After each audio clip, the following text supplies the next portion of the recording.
"I'll never marry for duty," shouted the princess. "Until she met the gardener with royal blood. Before we begin, let us know where you're listening from. After the story, rate it from 1 to 10. Now, let's start. In the year of our Lord 1814, when Bonaparte was safely exiled to Elba, though not for long, my dears, and the gentlemen of England returned home to discover their waistcoats no longer fit, there lived a princess who was most decidedly against the institution of marriage, at least when arranged for political advantage. Princess Katherine Olivia Georgiana of Albion, a small but proud principality with diplomatic ties to England, had arrived in London with all the pomp and circumstance befitting her station.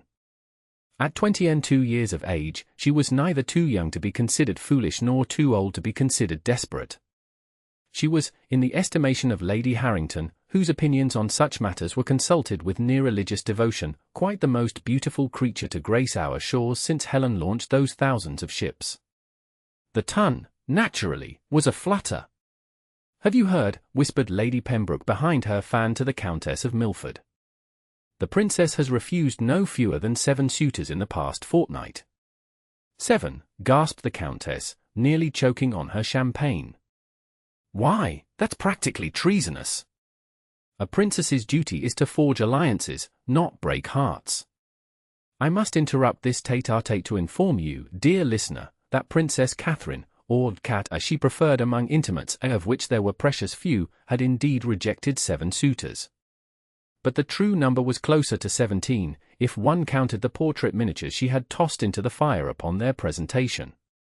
Our story truly begins on a Tuesday, which, as any person of quality knows, is the most insignificant day of the week, neither the excitement of a Monday's gossip nor the anticipation of a Thursday's soirée.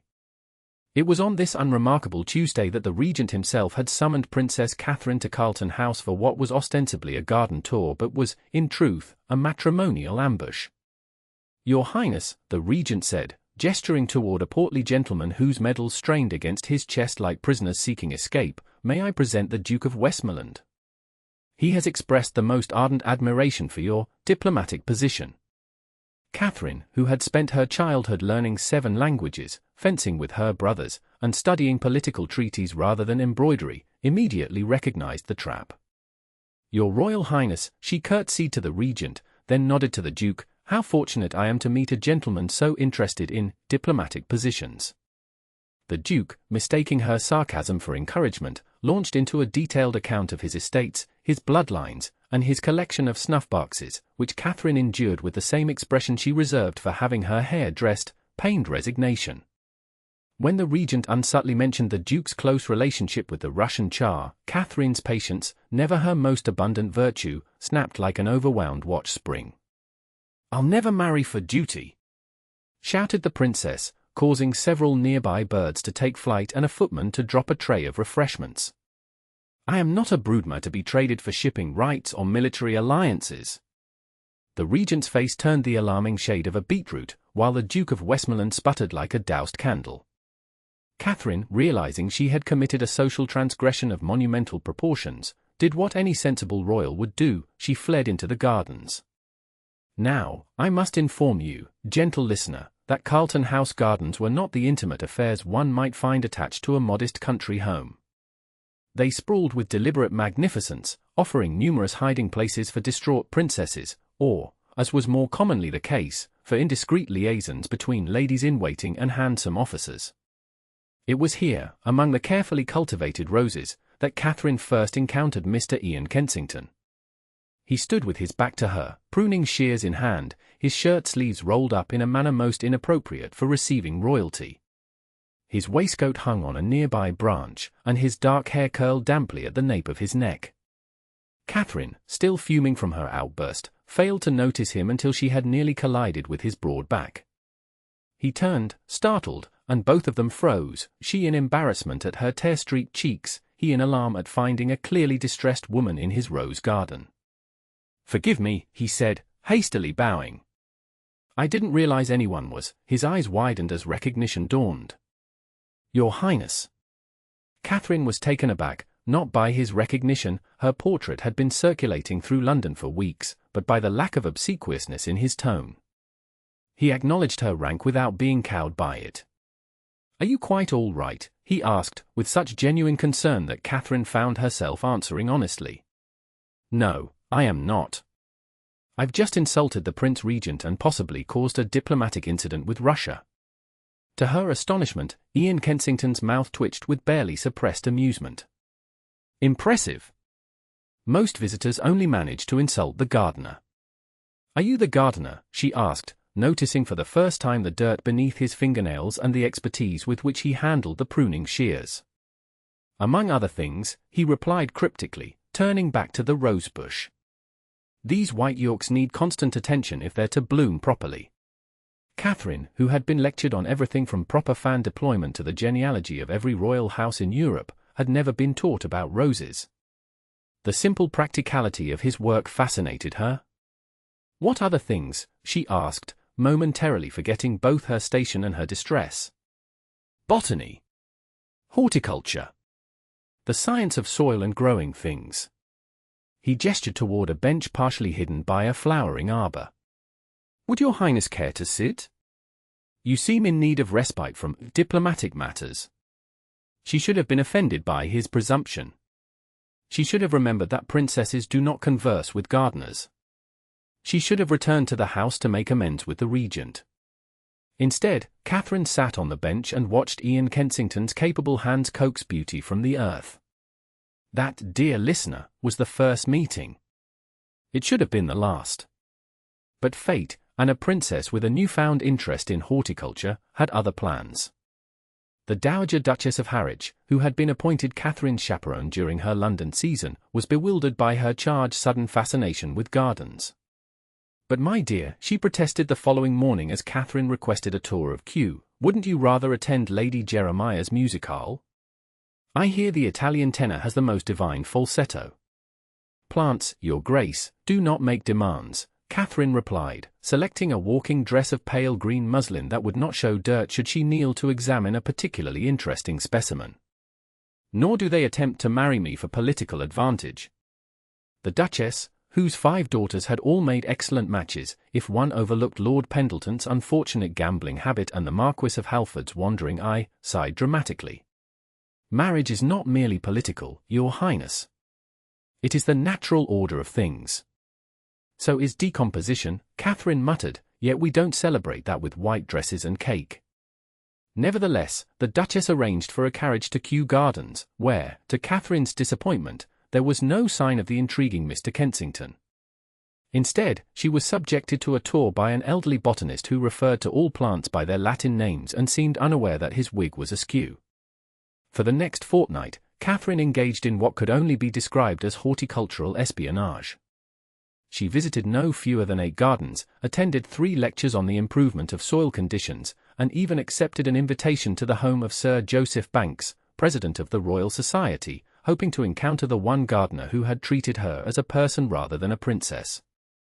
It was at Lady Harrington's midsummer ball, the event of the season, if one believed Lady Harrington, which one must if one wished to continue receiving invitations, that Catherine's patience was rewarded. The ballroom glittered with candlelight, the chandeliers casting diamond-like reflections on the polished floor. Ladies in gowns of every pastel hue imaginable fluttered like exotic butterflies, while gentlemen in stark black and white stood in strategic formations, calculating the risks and rewards of requesting a dance.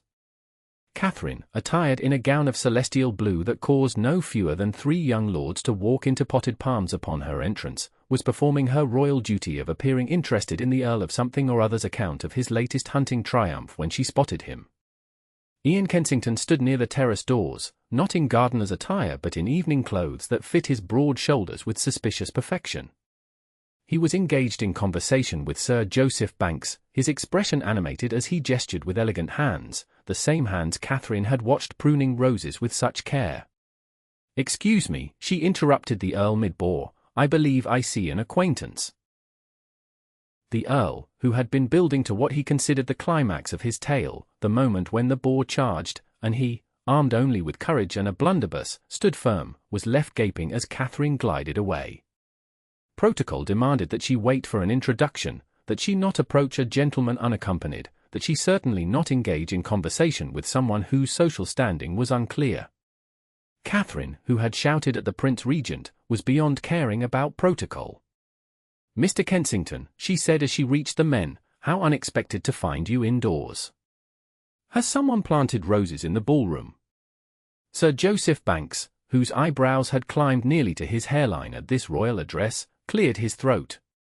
"Your Highness, you are acquainted with Lord Kensington's son?" The floor beneath Catherine seemed to tilt alarmingly. "Lord Kensington's son?" Ian bowed, a smile playing at the corners of his mouth. "Ian Kensington, at your service, Your Highness. My father is the Earl of Blackridge." "But you're a gardener," Catherine said accusingly, as though he had deliberately deceived her. "I am a botanist," he corrected gently. The younger son of an earl has the luxury of pursuing scientific interests rather than estate management. My brother handles the latter quite capably. Sir Joseph, sensing currents he did not understand, excused himself to examine the punch, leaving them in as much privacy as a crowded ballroom allowed. "You let me believe you were a servant," Catherine said, torn between indignation and something more complex. "You let me believe you were merely a princess," Ian countered, his blue eyes alight with mischief. "Not a revolutionary ready to upend diplomatic relations over an unwanted suitor." Despite herself, Catherine laughed. "Touché, Mr. Kensington." "Would your Highness do me the honor of this dance?" he asked, extending his hand as the orchestra struck up a waltz, that most scandalous of dances, only recently acceptable in polite society. She should have refused.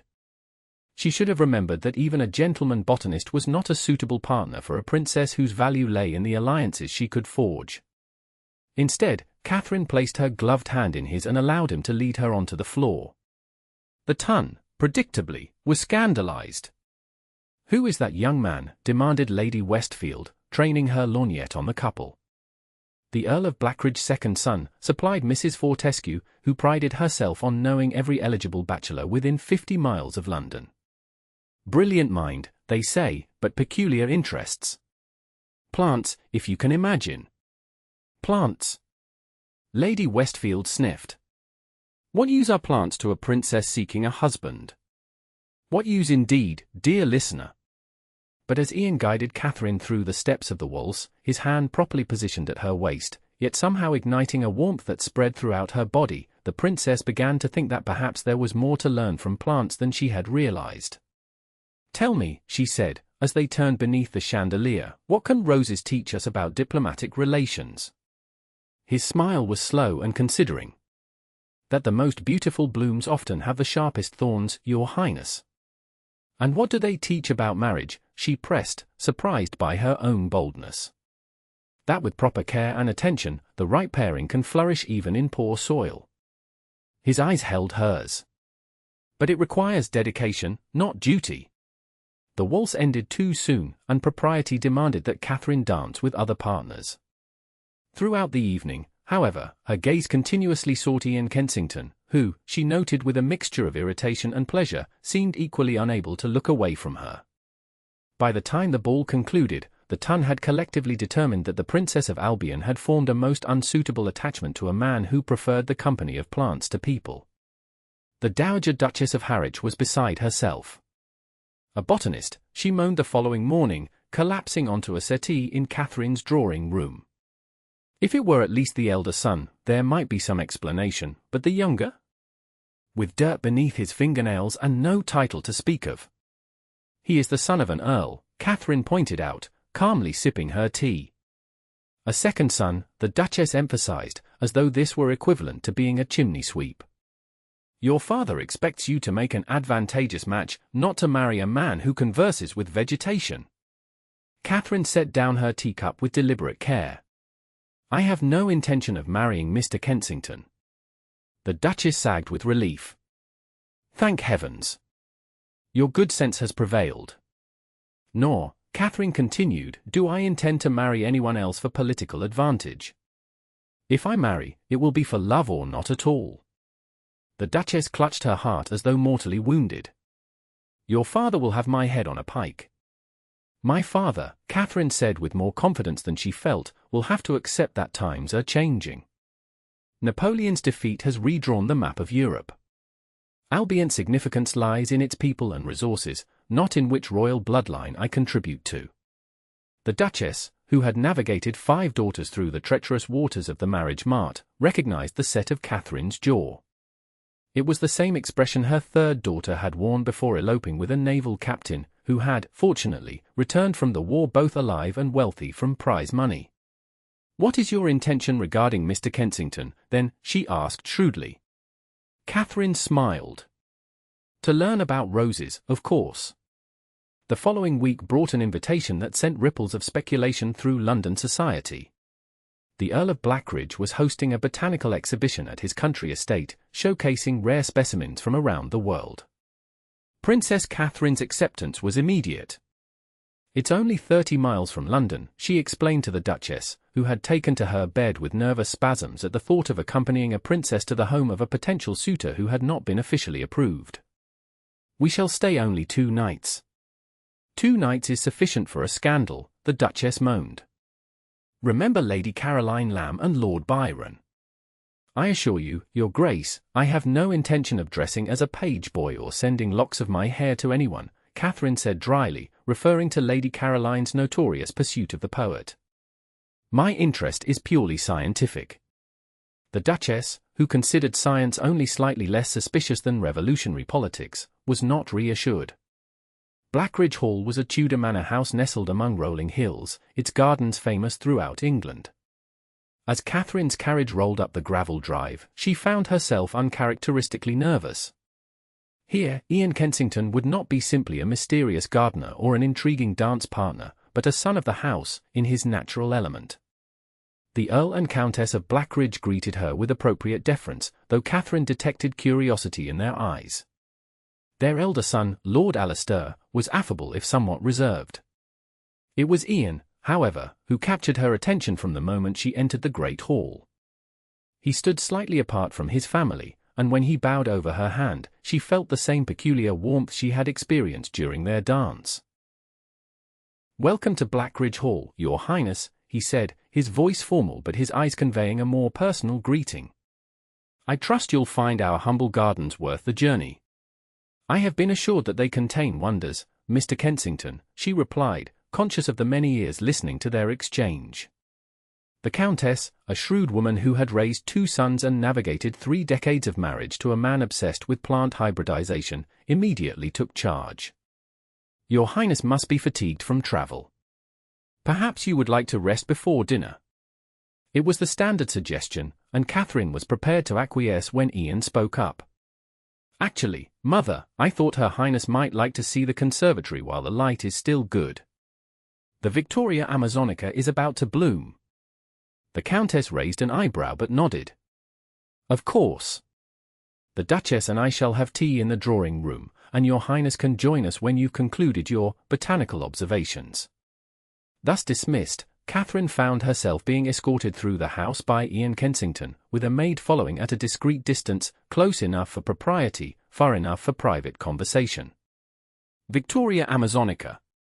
Catherine asked as they walked. "I'm not familiar with it." "A water lily from the Amazon," Ian explained, his enthusiasm evident. "The leaves can grow to 6 feet in diameter, strong enough to support the weight of a child. The flowers open only for 2 nights, white the first evening, pink the second, and then they close forever." "So brief a life for such magnificence," Catherine mused. Ian glanced at her, his expression thoughtful. "Some would say that makes the bloom all the more precious." The conservatory was a cathedral of glass and iron, humid and filled with plants Catherine had never seen before. In the center was a large pool where enormous circular leaves floated on the surface, their edges turned up like shallow boats. "They're remarkable," she breathed, genuinely impressed. "Wait until tonight," Ian said, leading her around the pool.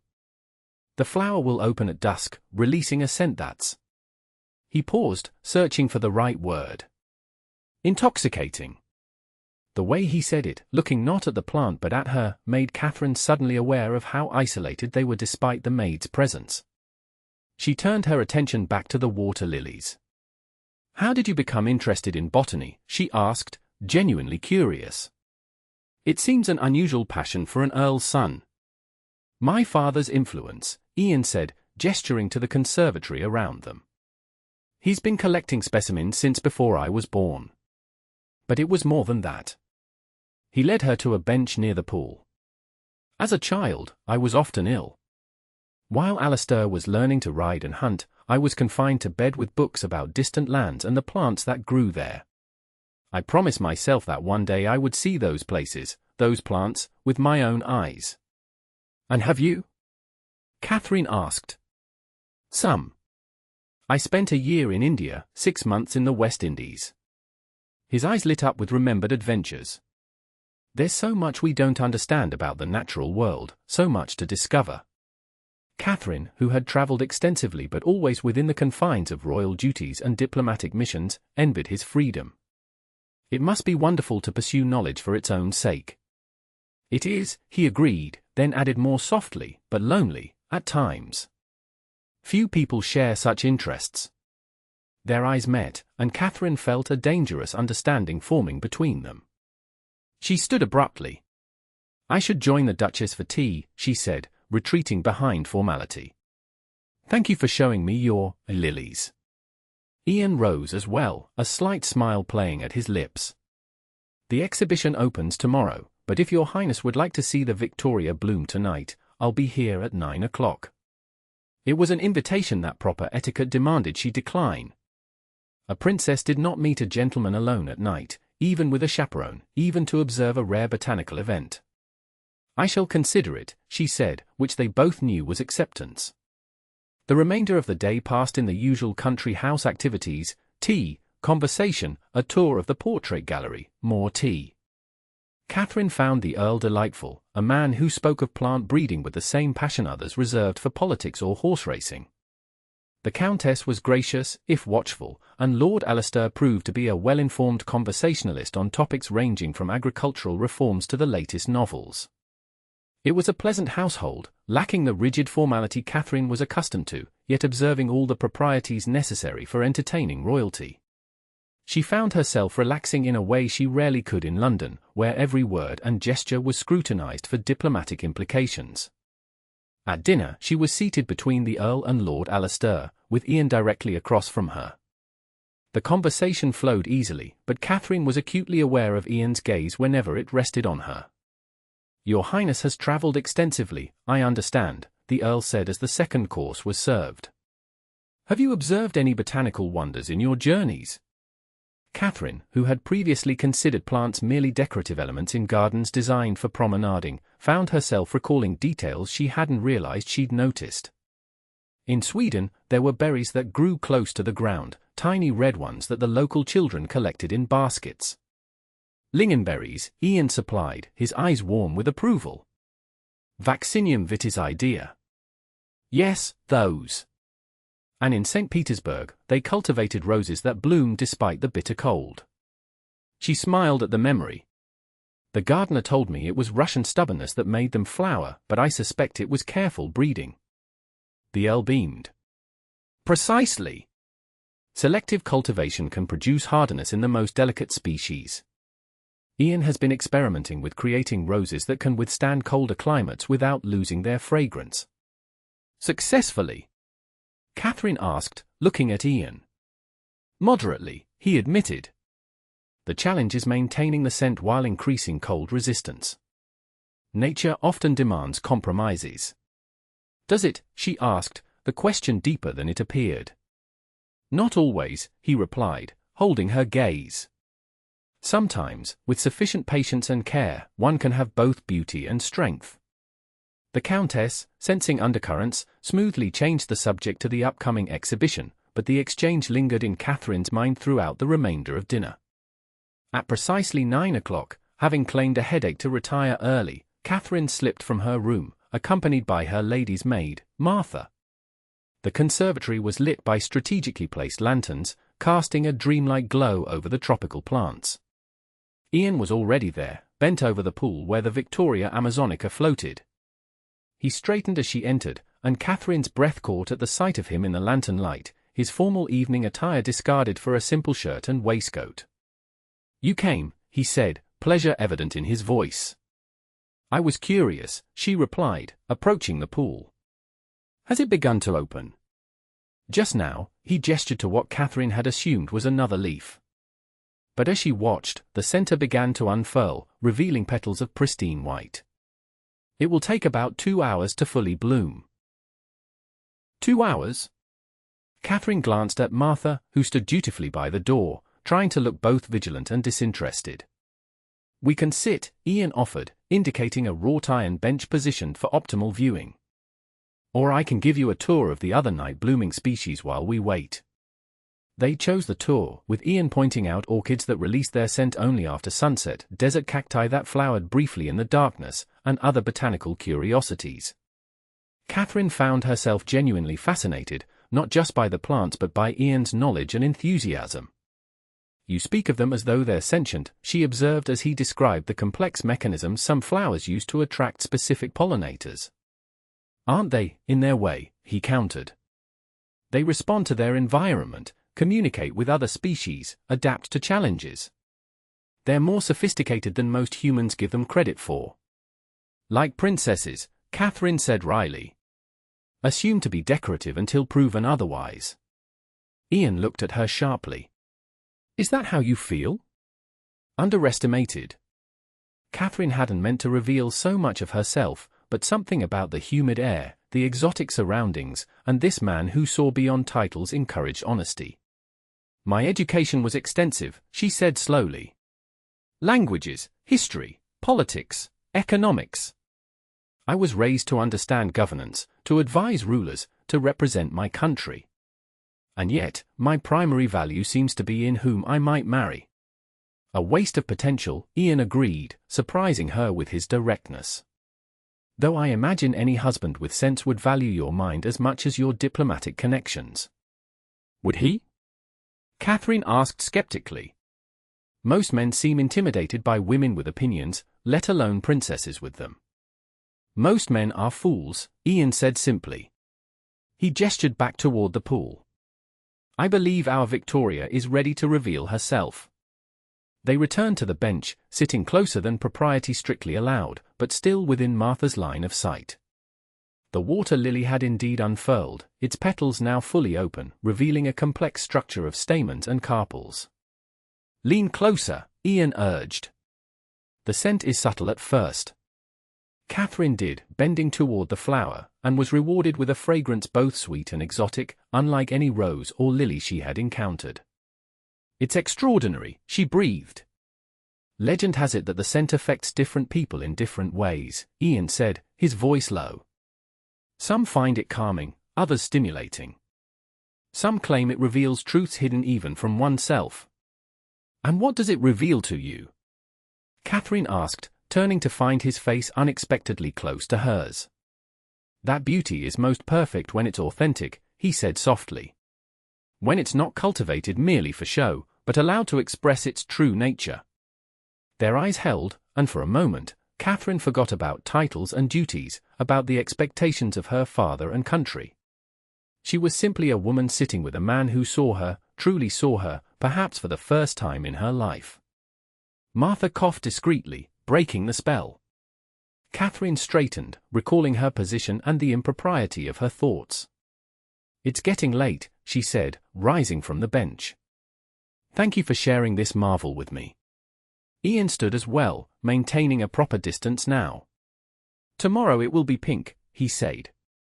The transformation happens overnight.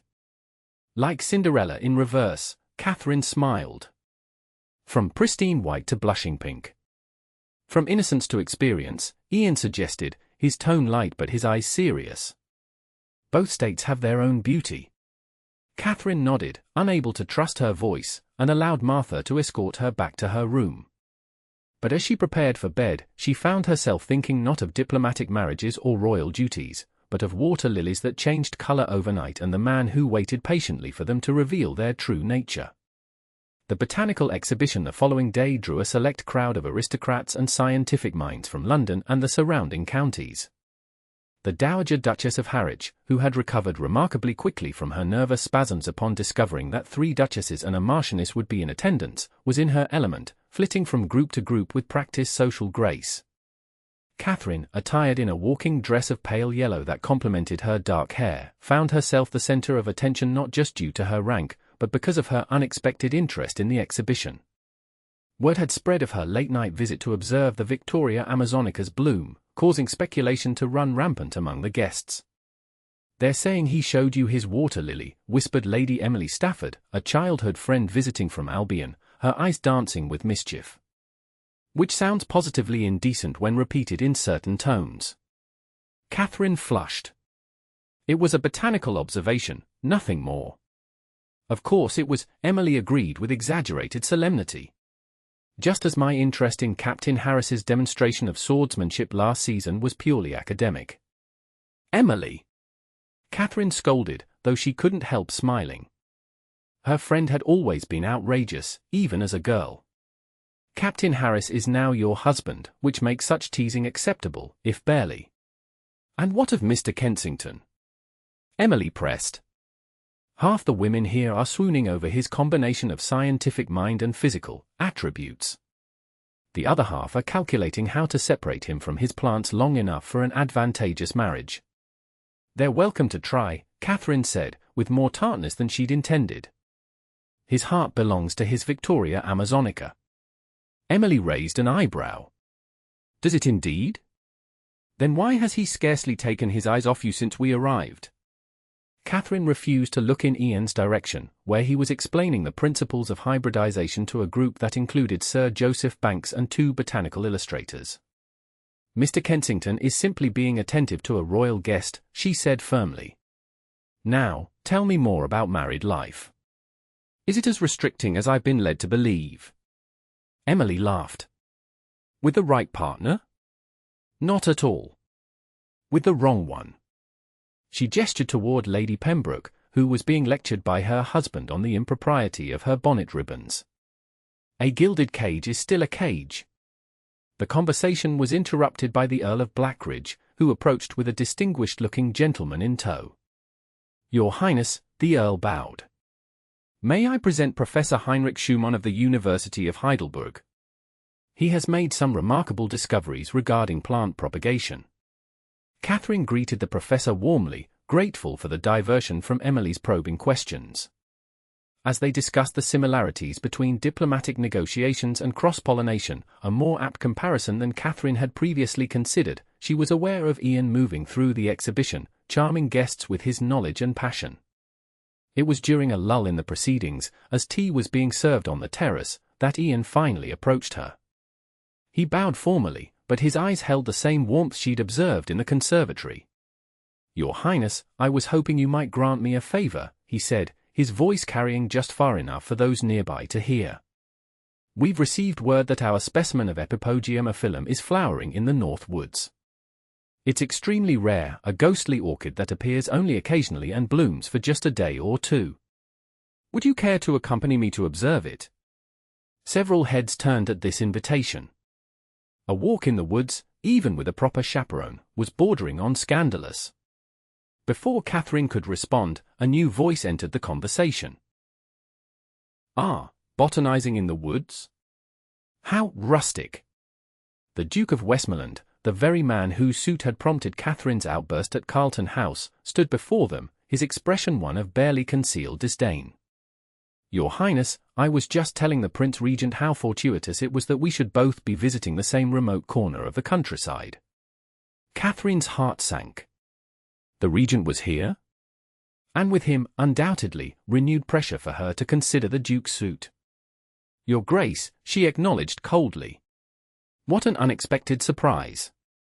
Not entirely, the Duke said with a smug smile. When word reached London that the Princess of Albion was developing an interest in plants, I recalled my own extensive gardens at Westmoreland Park. The Regent thought it an excellent opportunity to renew our acquaintance in a setting that has apparently captured your fancy.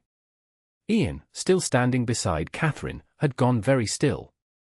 The Regent is here, he asked, his tone carefully neutral. Arriving momentarily, the Duke confirmed, barely glancing at Ian. He was most interested to hear of this exhibition. Catherine felt a surge of anger, not just at the Duke's condescension but at the manipulation behind this coincidence. The Regent, thwarted in his matchmaking at Carlton House, had clearly decided to pursue the matter in what he thought was more favourable terrain. "How thoughtful of His Royal Highness," she said with a brittle smile. "I'm sure he'll find much to admire in the Earl's collections." Indeed, the Duke agreed, though his expression suggested he found the whole concept of botanical study beneath his notice. "Now, about this walk in the woods, surely your Highness would prefer a turn about the more formal gardens." "I'd be honoured to escort you." It was a direct challenge, not just to Catherine's independence but to Ian's position. The social hierarchy was clear: a duke outranked the second son of an earl in every way that mattered to society. Catherine looked from the duke's expectant face to Ian's carefully composed one. Protocol demanded she accept the higher-ranking offer. Diplomacy suggested she avoid offending a man the regent clearly favoured. Duty whispered that alliances with powerful dukes were exactly what princesses were for. But the scent of the Victoria Amazonica seemed to linger in her memory, along with Ian's words about authenticity and true nature. "Thank you, Your Grace, but I've already accepted Mr. Kensington's invitation," she said clearly. "The ghost orchid sounds fascinating, and I would hate to miss such a rare opportunity." The Duke's face darkened. "I see. Perhaps after your botanical excursion, then.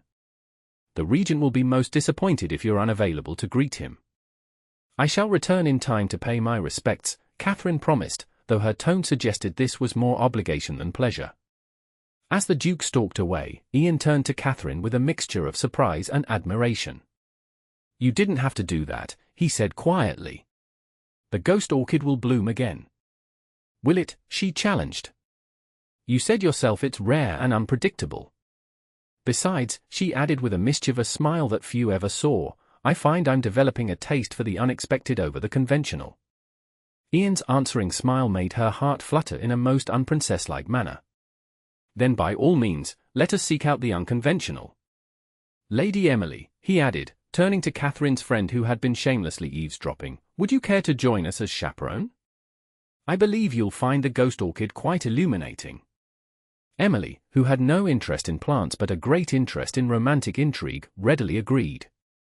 As they set off toward the north woods, with Emily maintaining a discreet distance behind them, Catherine felt a sense of rebellion that was both frightening and exhilarating. "Tell me about this ghost orchid," she requested as they followed a well-maintained path into the woods. "Why is it so elusive?" "It lacks chlorophyll," Ian explained, his stride matching hers perfectly. "Most plants use sunlight to create their food, but Epipodium aphyllum is a parasite that feeds on fungi in the soil. It doesn't need to appear above ground except to reproduce, so it can remain dormant for years, decades even, before suddenly flowering." "How do you know where to find it, then?"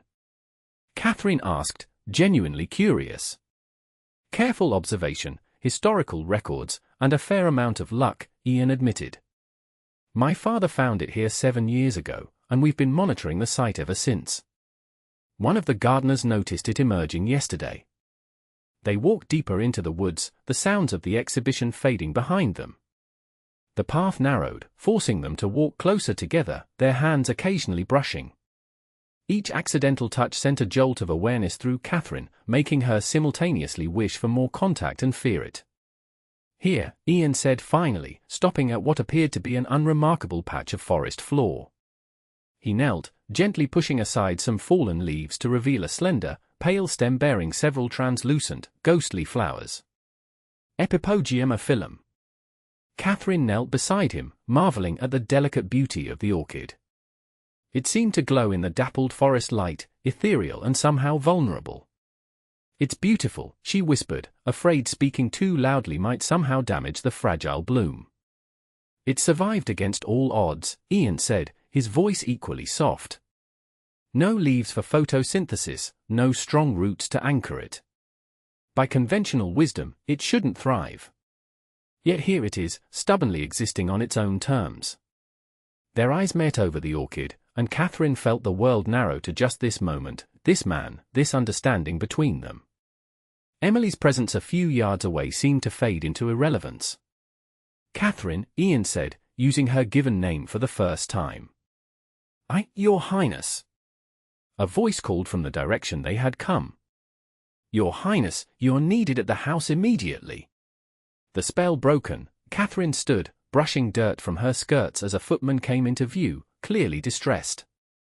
"What is it?" she asked, slipping back into her royal persona.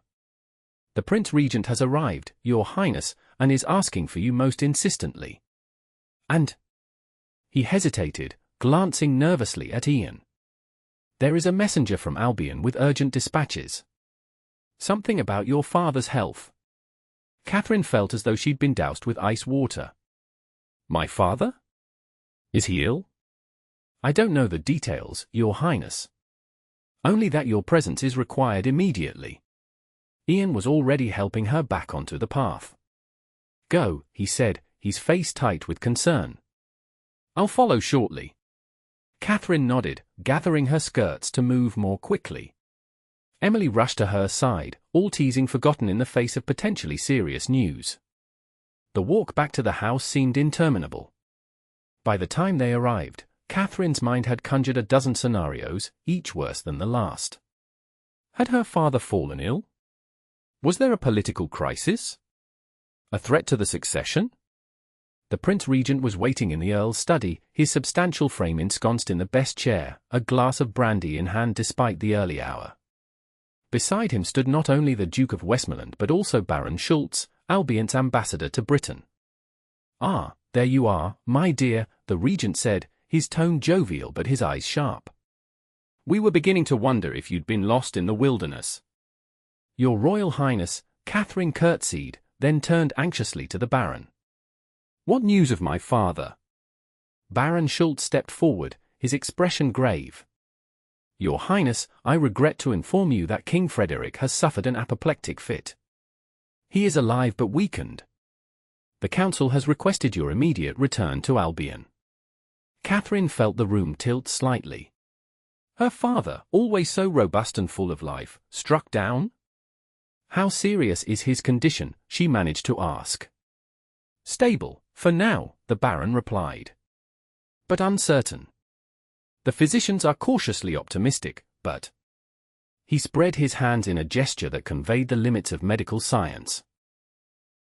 "I must return at once," Catherine said firmly. Of course," the Regent agreed, setting down his brandy. A daughter's place is at her father's side in such times. "And perhaps," he added with what he clearly thought was subtlety, "it would be wise to have a strong, experienced gentleman to accompany you. The Duke has generously offered his escort." Even in her distress, Catherine recognized the manipulation. Using her father's illness to push her toward an unwanted match was low, even for the Regent. "Thank you, Your Grace," she said coldly to the Duke, "but Baron Schultz and my own retinue will be sufficient." The Duke opened his mouth to protest, but at that moment, the door opened to admit the Earl, Countess, and both their sons. Ian's eyes immediately sought Catherine's, his concern evident. "Your Highness," the Earl said, bowing deeply. "We've just heard the distressing news. Please know that Blackridge Hall is entirely at your disposal. My wife has already ordered your things packed, and our fastest carriage is being prepared." The Countess stepped forward, her manner practical but kind. "I've taken the liberty of having a light meal prepared for your journey, and fresh horses will be waiting at the posting houses along the route to Dover." Catherine felt a surge of gratitude for these straightforward kindnesses amid the political maneuvering. "Thank you," she said simply. "Your hospitality has been beyond compare." As arrangements were discussed, which route to take, which ship would be ready at Dover, who would accompany her, Catherine found herself standing near Ian, slightly apart from the others. "I'm sorry about your father," he said quietly. "If there's anything I can do—" "There isn't," she replied, equally soft. "This is the reality of royal life. Crises call us home, duty demands our presence." "Will you return to London after?" he asked, a question within a question. Catherine glanced toward the Regent and the Duke, who were deep in conversation. "I don't know. It depends on my father's condition and other factors." Other factors being matrimonial pressure. Ian guessed, his expression tightening. "If my father is seriously ill, the Council will press for stability. A princess with a suitable husband is more reassuring than one alone. The bitter truth of it hung between them. And what constitutes suitable in their eyes? Ian asked, though they both knew the answer. Royal blood, political connections, military alliances, Catherine listed flatly. The usual requirements. Ian's jaw clenched, but before he could respond, the regent called for Catherine's attention. The moment for private conversation was gone. Within the hour, Catherine was in the Earl's fastest carriage, racing toward Dover with Baron Schultz, the Dowager Duchess, who had recovered from her spasms with remarkable speed once royal crisis demanded action, and her personal maid. The botanical exhibition, the ghost orchid, and Ian Kensington receded behind her, replaced by anxiety for her father and dread of what awaited her in Albion. Her last glimpse of Blackridge Hall had been Ian standing on the steps, his face carefully composed but his eyes conveying emotions too complex for words. She had nodded once, a gesture of acknowledgement and farewell, before the carriage pulled away. As the English countryside flashed past the windows, Catherine tried to focus on her father's condition, on what she would say to the council, on the diplomatic implications of the king's illness. But her mind kept returning to a ghostly orchid in the woods and the man who had shown it to her, a man who saw her as more than a princess, more than a political pawn. A man she was unlikely to see again. Albion, with its white cliffs and ancient castle overlooking the sea, had always been Catherine's home. Yet as her ship docked in the harbour after a mercifully smooth crossing, she felt like a stranger returning to a half-remembered place. The castle flags flew at half-mast, a sign of the king's illness, not death, but concerning nonetheless. A royal guard escort waited on the quay, along with Lord Braxton, the Prime Minister, whose grave expression did nothing to alleviate Catherine's fears. "Your Highness," he bowed as she disembarked. "Welcome home. Your father asks for you." "He's conscious, then?" Catherine asked, hope surging. Intermittently, Lord Braxton replied, leading her to a waiting carriage. "The physicians say it's a good sign, but caution that recovery, if it comes, will be slow." The journey to the castle passed in a blur of familiar sights that Catherine barely registered. Only when they passed through the gates, under the watchful eyes of guards standing at twice their usual number, did she fully comprehend the seriousness of the situation. "Is there unrest?" she asked, noting the increased security. Lord Braxton hesitated. "Precautionary measures only, Your Highness. In times of uncertainty, it's wise to demonstrate strength." It wasn't a direct answer, which was answer enough. Catherine straightened her spine, preparing for whatever awaited her. King Frederick of Albion lay in his massive state bed, his once robust frame diminished against the pillows. His right side appeared slack, the corner of his mouth drooping, but his eyes, those sharp blue eyes that had always seen through Catherine's childhood fibs, brightened when she entered. "Father," she whispered, rushing to his side, protocol forgotten. "Cat," he managed, his speech slurred but intelligible. "My girl."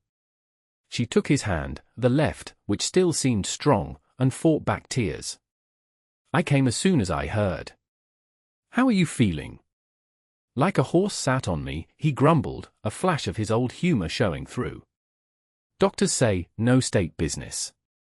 But must talk, with you." Catherine glanced at the physicians hovering nearby, who nodded reluctantly. "Just a few minutes, Your Majesty," the elder one cautioned. "Your strength must be conserved." When they were alone, or as alone as a king ever was, with guards just outside the door, Frederick squeezed Catherine's hand. "Council wants you married," he said, getting straight to the point despite his impaired speech. "Stability." Catherine nodded, having expected this. "I understand their concerns, father, but surely there's time to consider options carefully once you're recovered." Frederick's eyes, still sharp despite his weakened state, fixed on hers. "May not recover fully. Need to know you're secure." "I am secure," Catherine insisted. "I've had the same education as any prince. I understand governance, diplomacy, defense." "Not the same," Frederick shook his head slightly.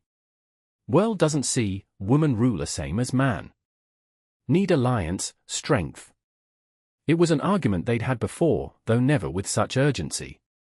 Catherine had always insisted she could rule alone if necessary. Frederick had always maintained that political reality demanded otherwise. "The council has suggestions, I assume," she asked, unable to keep the bitterness from her voice. "Duke of Westmoreland," Frederick confirmed. "Or Prince Gustav of Sweden.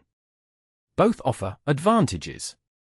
Catherine thought of the Duke's condescending manner, his dismissal of anything that didn't directly serve his interests. She thought of Prince Gustav, whom she'd met once at a diplomatic function, pleasant enough, but with a reputation for mistresses and gambling. Then, unbidden, she thought of Ian Kensington, kneeling beside a ghost orchid, speaking of plants that survived against convention. "And if I find neither suitable?" she asked carefully. Frederick's expression softened. "Want your happiness, Cat. But duty comes first. Always has." Before she could respond, the physicians returned, insisting the king needed rest. Catherine kissed her father's forehead and promised to return later, her mind whirling with conflicting emotions. The following days fell into a pattern: mornings spent with the council, listening to reports on the kingdom's status and thinly veiled suggestions about matrimonial alliances, afternoons at her father's bedside, watching for signs of improvement that came frustratingly slowly, evenings reviewing state papers and correspondence that required attention while the king was indisposed. It was during one such evening, a week after her return, that Catherine received an unexpected delivery. A wooden crate, carefully packed and sealed, had arrived from England, addressed to her personally. Inside, nestled in damp moss, was a small plant with a card written in a now familiar hand: Victoria Amazonica seedling, pink phase. May it remind you that transformation can reveal new beauty. With deepest respect, I.K. Catherine stared at the delicate plant, remembering the night in the conservatory, the flower changing from white to pink, from innocence to experience. How had he known that this, of all things, would speak to her current dilemma? She instructed the castle gardener to prepare a suitable container and location for the water lily, somewhere it could grow and thrive despite being far from its native habitat. Like her, it would have to adapt to survive. 2 more weeks passed. The king showed slow improvement, able to sit up now, his speech clearer, though his right side remained weakened. The council, seeing his recovery, became slightly less insistent about Catherine's marriage, though the topic remained a constant undercurrent in their discussions. Then came the letter that changed everything. It arrived with a diplomatic pouch from London, marked for Catherine's eyes only. Baron Schultz delivered it personally, his expression carefully neutral as she broke the seal. It was from Ian Kensington, but the contents were not what she expected. "Your Highness, I hope this finds you well and that King Frederick continues to recover. The Victoria Amazonica I sent is but a small token of my esteem and concern. I write now on a matter of some delicacy. Following our meeting, I was moved to investigate certain historical connections between our families. What I discovered may be of interest to you and the Council of Albion. My grandmother, Lady Eleanor Kensington, was born Eleanor von Hesse, daughter of Prince Wilhelm of Hesse-Darmstadt, who was himself the younger son of Grand Duke Ludwig II. More significantly, Prince Wilhelm was the maternal cousin of your own grandfather, King Christian of Albion. This connection, while distant, places me within the extended royal family of Albion, a fact my father was aware of but considered of little practical importance, as it affects neither titles nor inheritance in England. However, I understand from diplomatic sources that Albion's constitution contains an unusual provision regarding royal marriage. Specifically, that the monarch or heir may marry any person of royal descent, however distant, without requiring additional approval from the council. I present this information not with any presumption, but merely to ensure your Highness is fully informed of all options available. I remain, as ever, your most devoted servant. Ian Kensington. Catherine read the letter twice, her heart racing. Royal blood. Ian had royal blood, distant, yes, but sufficient under Albion's ancient laws to qualify him as a suitable match without council approval. He had found a loophole. But was he merely providing information, as he claimed? Or was this a proposal of sorts? The careful wording gave her no clear indication of his intentions beyond ensuring she knew of this connection. Catherine tucked the letter into her desk and tried to focus on the state papers before her, but her mind kept returning to its implications. If what Ian wrote was true, and she had no reason to doubt his research, then she had an option beyond the Duke of Westmoreland or Prince Gustav. An option that, if she were honest with herself, appealed far more than either alternative. The next morning, she requested a private audience with Lord Braxton, the Prime Minister and most senior council member. "Your Highness," he bowed as he entered her study. "How may I serve you?" "I wish to consult you on a matter of constitutional interpretation," Catherine said, keeping her tone casual. "Specifically regarding the provisions for royal marriage." Lord Braxton raised an eyebrow but nodded. "A prudent consideration, given recent discussions." "My understanding," Catherine continued, "is that Albion's constitution permits the monarch or heir to marry any person of royal descent without requiring council approval. Is that correct?" "It is," Braxton confirmed, looking slightly surprised at her knowledge. "A provision dating back to the Treaty of Utrecht, when Albion needed to establish its independence from larger powers. The intention was to prevent foreign courts from controlling our monarch's marriages." "And how is royal descent defined?" Catherine pressed. "Must it be direct? Recent? From a reigning house?" Braxton stroked his chin thoughtfully. "The wording is deliberately broad. Any documented connection to any royal house of Europe is technically sufficient, no matter how distant. Though in practice, closer connections are generally preferred for diplomatic advantage." Catherine nodded, carefully maintaining a neutral expression. "Thank you for clarifying. That's most helpful. If I may ask, Your Highness," Braxton ventured, "do you have a specific candidate in mind? Someone beyond those the council has suggested?" "I'm merely exploring all options," Catherine replied smoothly. "As any responsible heir should." Braxton seemed unconvinced but didn't press further.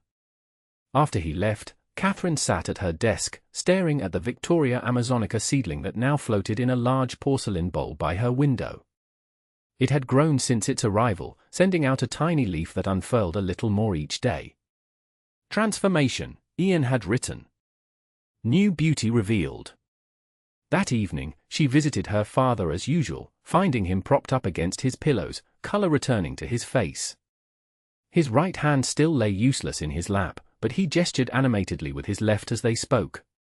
"The Swedish envoy visited today," Frederick said, his speech much improved.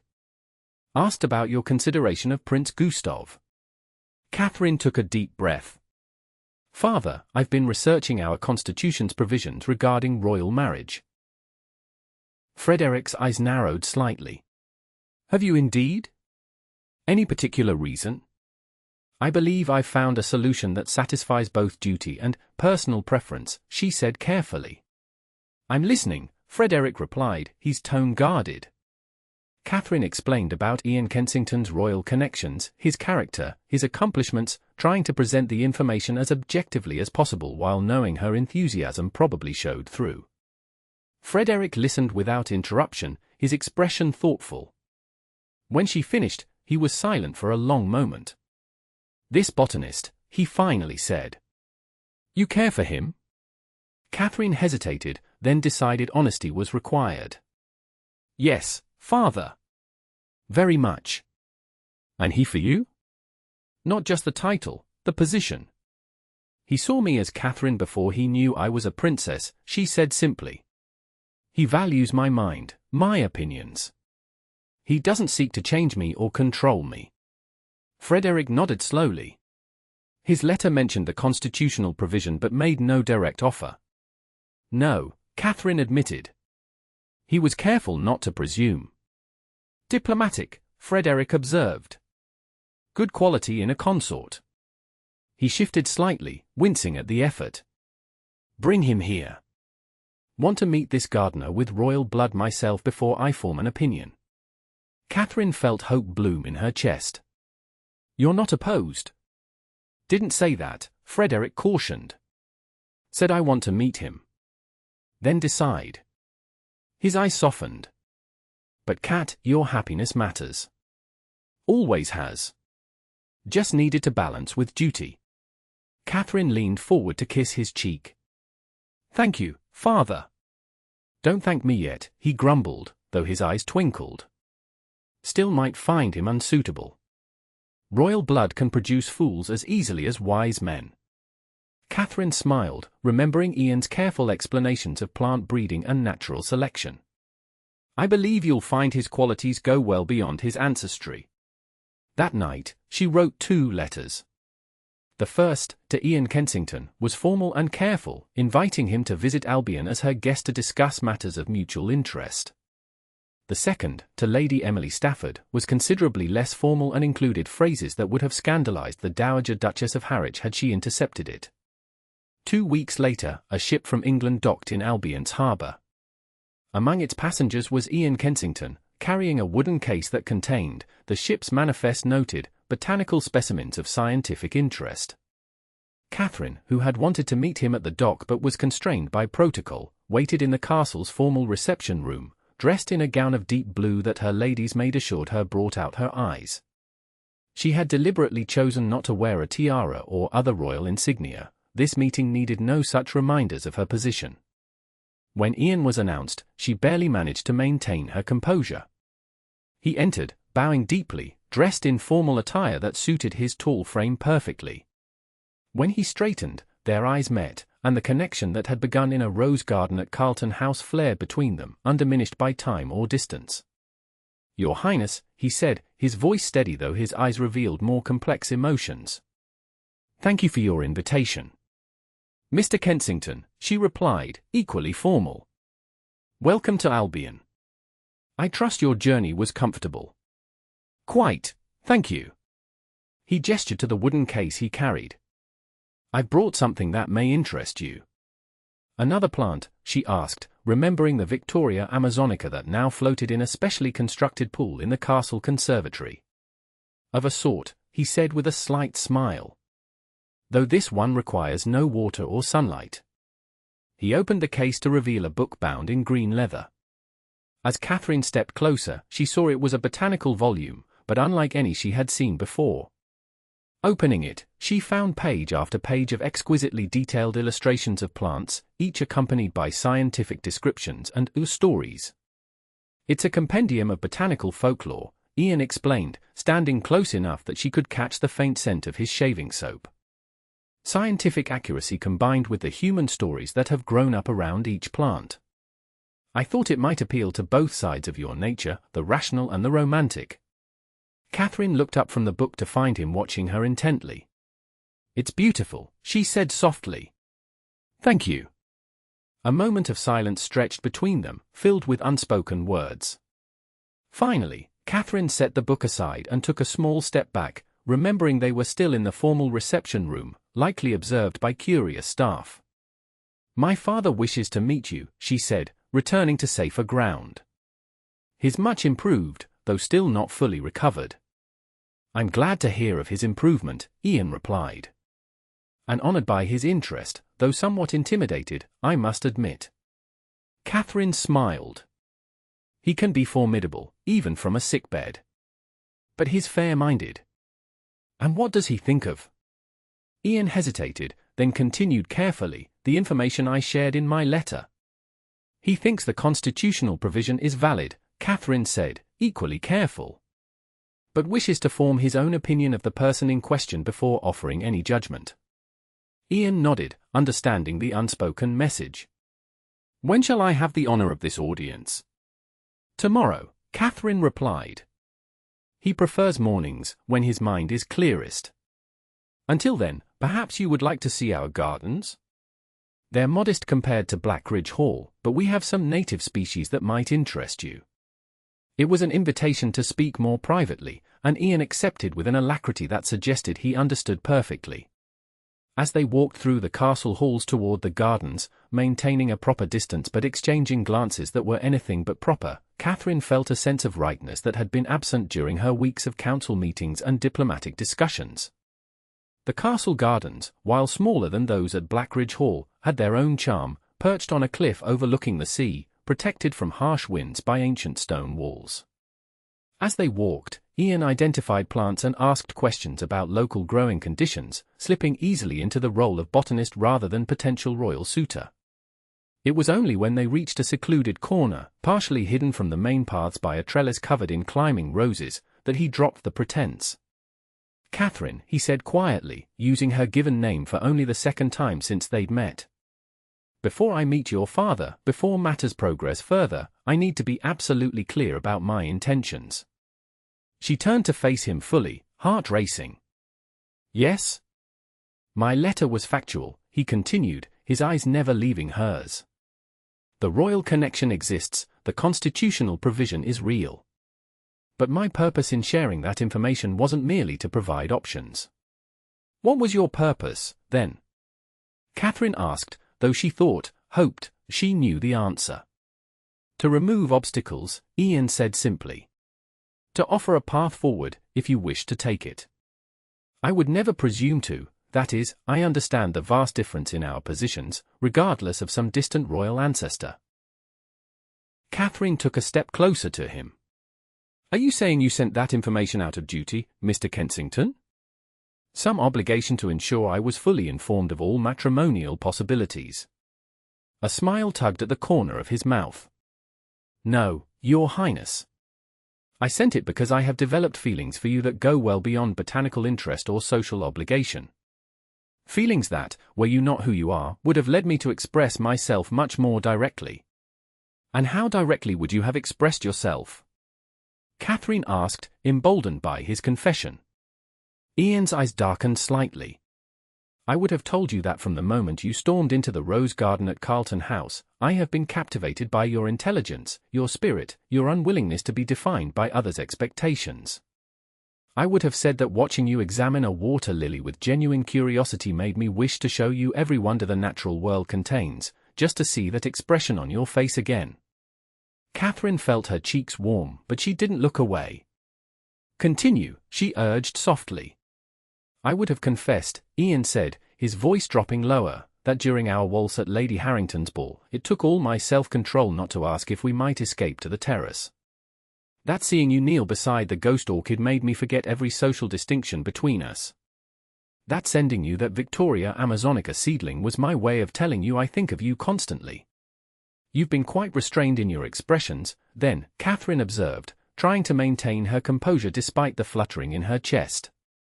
"Necessarily so," Ian agreed. "A botanist does not presume to court a princess, no matter how much he might wish to." "And if the princess wished to be courted by the botanist?" Catherine asked, taking another step closer. "If she found his royal connection sufficient to satisfy constitutional requirements, but his personal qualities far more compelling?" Ian's breath caught visibly. "Then I would ask permission to court her properly, with her father's blessing. I would hope to prove myself worthy of her regard, not through ancestry but through actions and character." Catherine smiled fully now, allowing her feelings to show plainly on her face. "I believe my father will judge you fairly, Ian. And I believe you already have my regard, earned through those very qualities you mention." They stood close now, not quite touching but near enough to feel the warmth between them. Protocol demanded they maintain this distance, at least until formal permission was granted.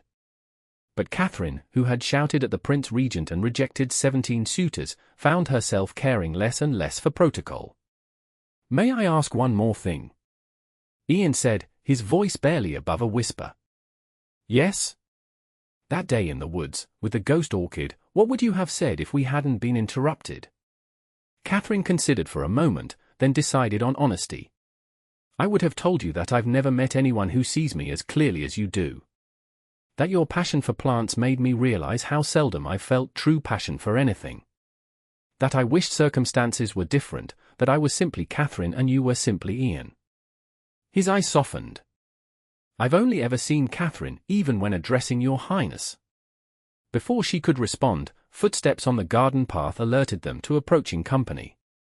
They stepped apart just as a gardener rounded the corner, touching his cap respectfully before continuing his work.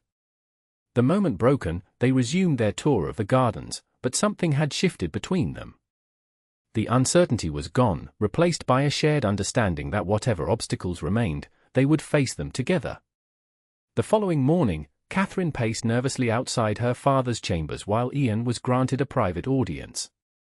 She had been excluded deliberately, Frederick insisting he wanted to form his own impressions without her influence. "Stop pacing, Your Highness," her lady's maid advised gently. "You'll wear through the carpet, and that particular pattern was imported from Persia at great expense." Catherine managed a weak smile but continued pacing. What were they discussing? Was her father subjecting Ian to the same intimidating scrutiny he'd applied to foreign ambassadors? Was Ian maintaining his composure, or had royal interrogation reduced him to stammering?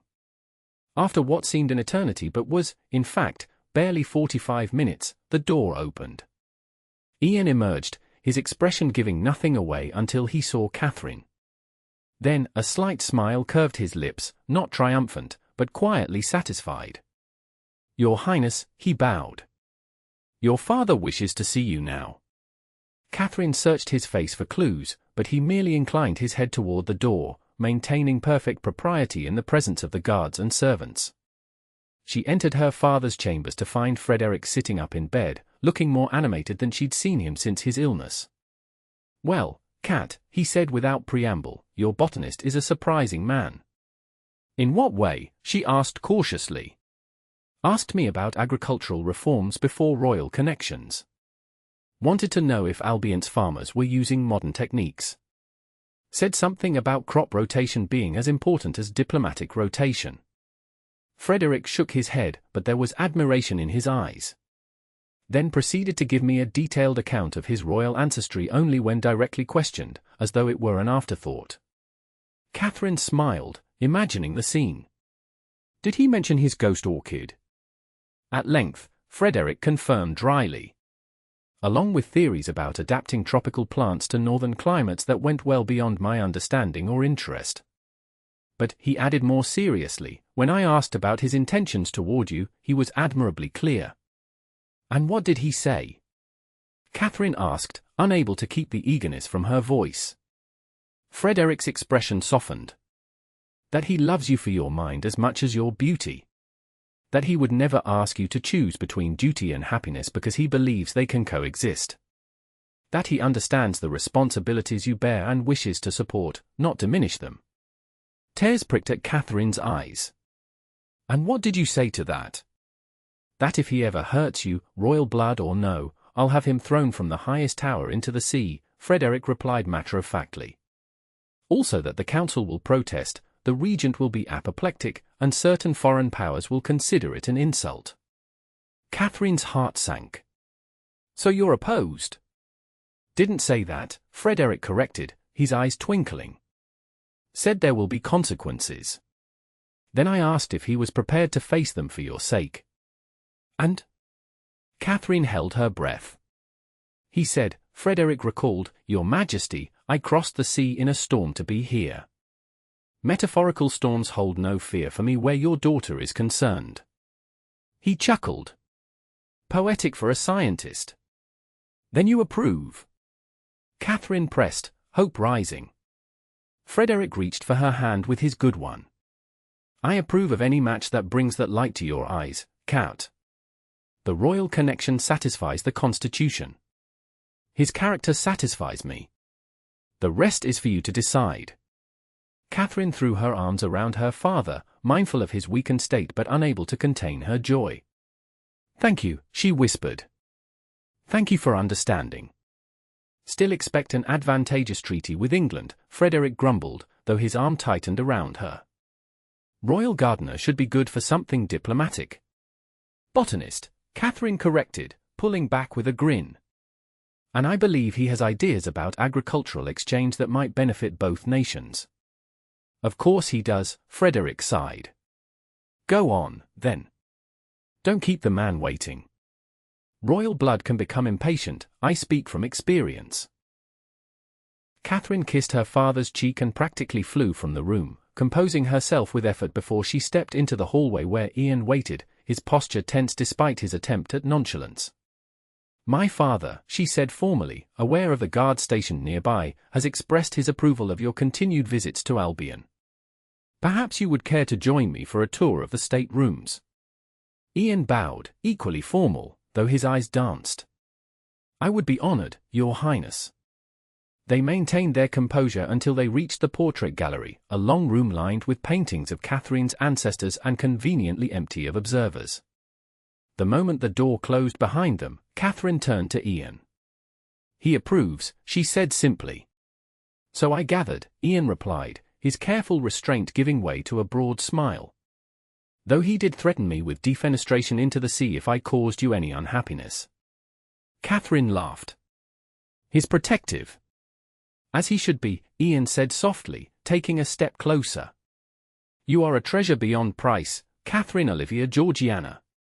"Even without my title?" she asked, needing to hear it once more. "I fell in love with a woman who knelt in dirt to examine a ghost orchid," Ian said, taking her hands in his. "Who debated the merits of roses versus water lilies as passionately as others debate politics. Who saw beyond the gardener to the man beneath. Your title is part of you, but it's the least of what I love." Catherine felt tears threatening again but blinked them back. "When did you know?" "About your royal connection, I mean." "I've always known about the distant relationship," Ian admitted. "But its significance under Albion's constitution?" "That I researched after meeting you. After realizing that what I felt couldn't be dismissed as a passing infatuation or impossible dream." "So you went looking for a loophole," Catherine teased. "I went looking for hope," Ian corrected gently. "And found it in an obscure constitutional provision and a princess who values authenticity over convention." Catherine glanced at the portraits surrounding them, stern kings and dignified queens who had ruled Albion through wars, plagues, and political upheavals. What would they think, I wonder? Their descendant choosing a botanist over a duke? They might recognize that new blood strengthens a lineage, Ian suggested, following her gaze. In plants and in people. Hybridization produces vigor, resistance to disease, adaptation to changing conditions. Are you comparing royal marriage to plant breeding? Catherine asked, amused. The principles are not dissimilar, Ian replied with mock seriousness. Though I would hope our union, should you accept me, would be based on rather more than genetic advantage. And what would it be based on, Mr. Kensington? Catherine asked, her voice dropping to a whisper as she stepped closer. Ian's eyes darkened. Mutual respect. Shared intellectual curiosity. Complementary strengths. His gaze dropped briefly to her lips. And a certain chemistry that seems to defy rational explanation. I believe, Catherine said, her heart racing, that scientific inquiry requires practical experimentation to confirm theoretical hypotheses. Are you suggesting an experiment, Your Highness? Ian asked, his voice rough. I am suggesting, Catherine replied, closing the remaining distance between them, that protocol has kept us from properly testing this chemistry you mention. Ian hesitated for only a moment before his control broke. He cupped her face in his hands with exquisite gentleness and lowered his mouth to hers. The kiss began tentatively, a question rather than a demand.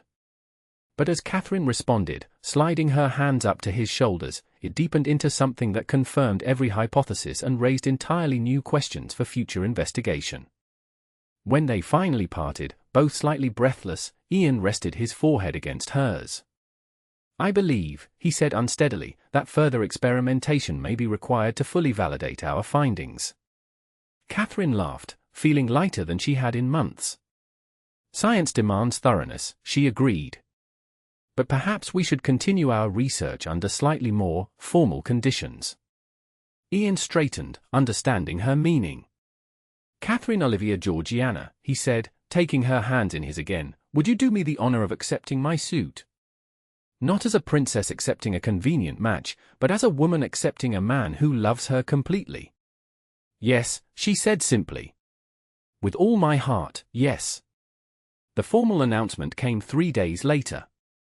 The council, presented with documentation of Ian Kensington's royal lineage and the clear constitutional provision, had little choice but to accept the match, though several members grumbled about missed opportunities and unconventional choices.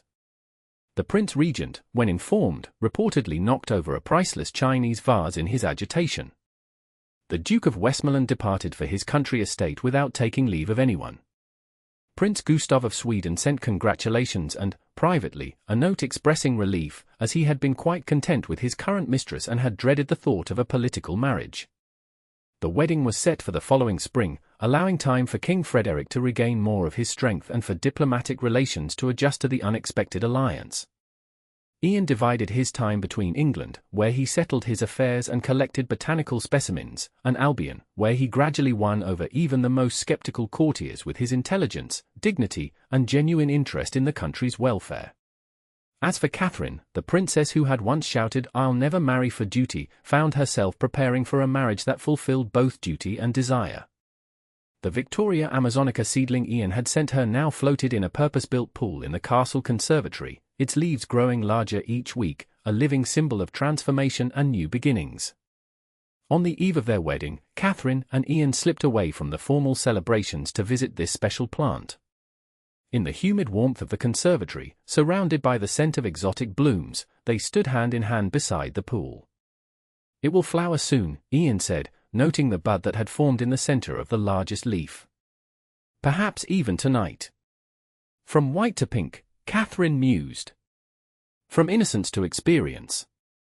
Ian squeezed her hand. "From solitary specimens to something new, created together." Catherine turned to him, this man who had seen her truly from the first moment. "When I shouted at the regent that I would never marry for duty, I believed love and obligation were incompatible. That I would always have to choose between what I wanted and what was expected of me." "And now?" Ian asked softly. "Now I understand that the right match fulfills both," she said, reaching up to touch his face. "That duty needn't be a cage when it's shared with someone who values your freedom." Ian turned his head to kiss her palm. "I promise you this, Catherine, our marriage will be a partnership of equals, royal blood notwithstanding." "A hybrid," she suggested with a smile, combining the best qualities of both lines. "Precisely," Ian agreed, pulling her closer. "And like all successful hybrids, uniquely suited to flourish in changing conditions."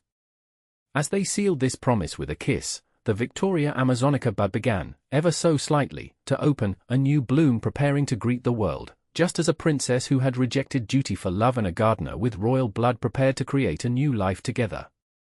Before we end, please rate this story from 1 to 10, and let us know where you're listening from.